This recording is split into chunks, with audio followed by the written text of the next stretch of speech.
I did a lot of figurative paintings in which I was trying to put the figure into a real space in a very real way. So I did paintings of kids and cars. I did paintings from cars where the car is incorporated in the image. I did landscapes. I did urban paintings. I did all sorts of things. Um, I had this long period of time where I did these images that are kind of they're almost like visionary paintings of another world. So they have these like big moons and these distant spaces.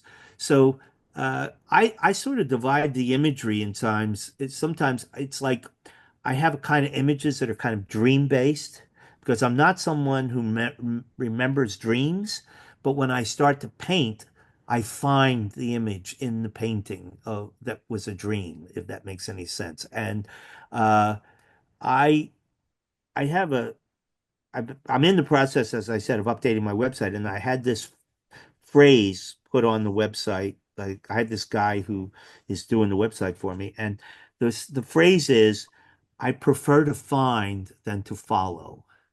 And I start almost every image I make with a very vague idea of what I'm about to do. And I have no real knowledge of when it's going to be done.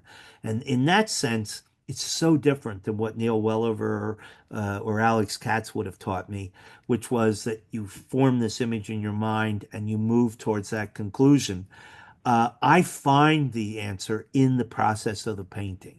And I think that when I know where it's going to go, I'm already on the process of risking ruining it, and there's an energy that I'm looking for that only comes from the sense of discovery. And I had a friend from Yale who once told me, he said, "You're kind of like a cowboy who rides into town and shoots up the town, breaks all the windows, and makes a big mess, and a cloud of dust rides out of town." He said, "One day you're going to ride into town and take a room." And he said, "Maybe," So,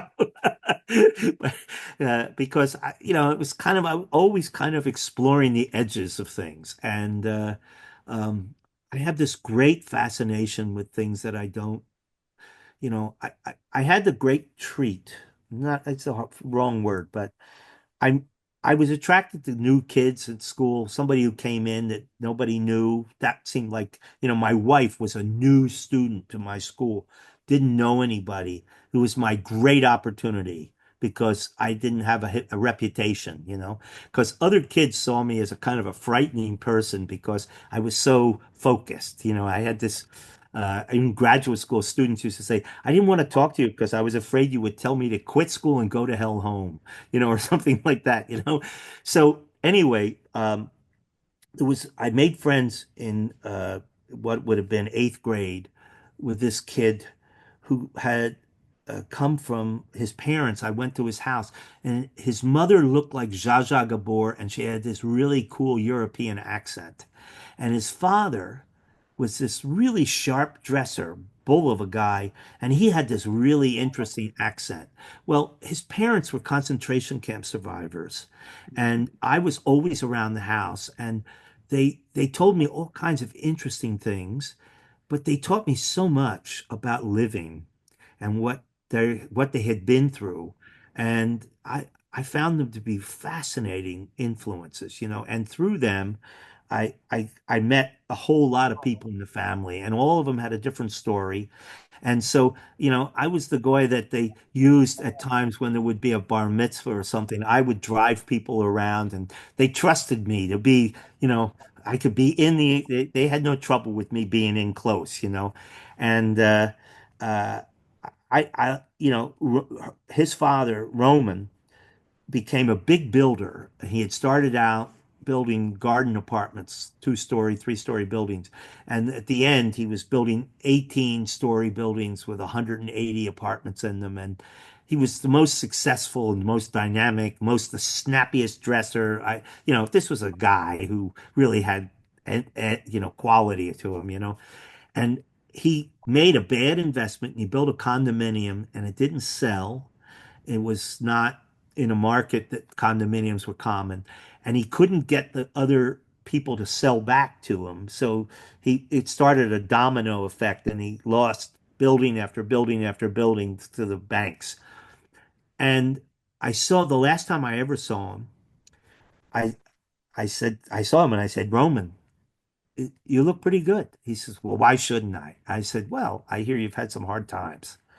He said, let me tell you about hard times. He said, you have hard times, and if you have your health and you have your wits, whatever you lose, you can get back again. But it doesn't matter what you have. If you don't have your health and your wits, you can't have anything.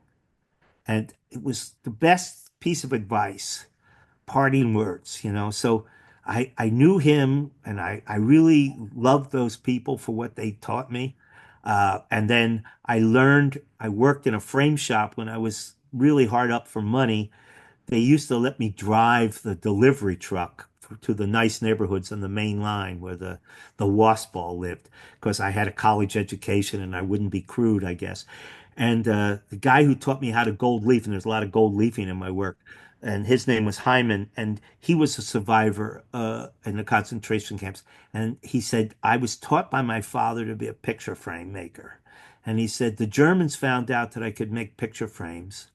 They didn't want picture frames, but they wanted doors and windows. So he said they didn't beat me. They didn't feed me any better, but he said they let me make those things. So my father's making me a picture framer. I owe my life to being a picture framer. So I'm going to spend the rest of my life doing that.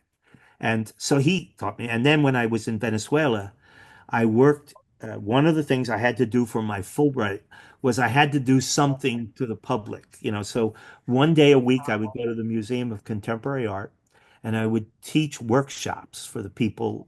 I would do these class workshops, and the woman around the workshops, Julia Cohen, was this wonderful character who was so vibrant and lively. And she told me she had gone into the concentration camp when she was 8 years old and spent 3 years, survived the camps, went to Israel afterwards, and ended up in Venezuela. And she devoted her entire life to running this program of teaching children art because I knew she didn't have a childhood. It was stolen from her. And I used to come in and we'd spend hours just having coffee and talking, telling stories. And I just loved her. And she came to visit me here in Miami. And it was her son said it was such a big deal for her to come to see me, you know.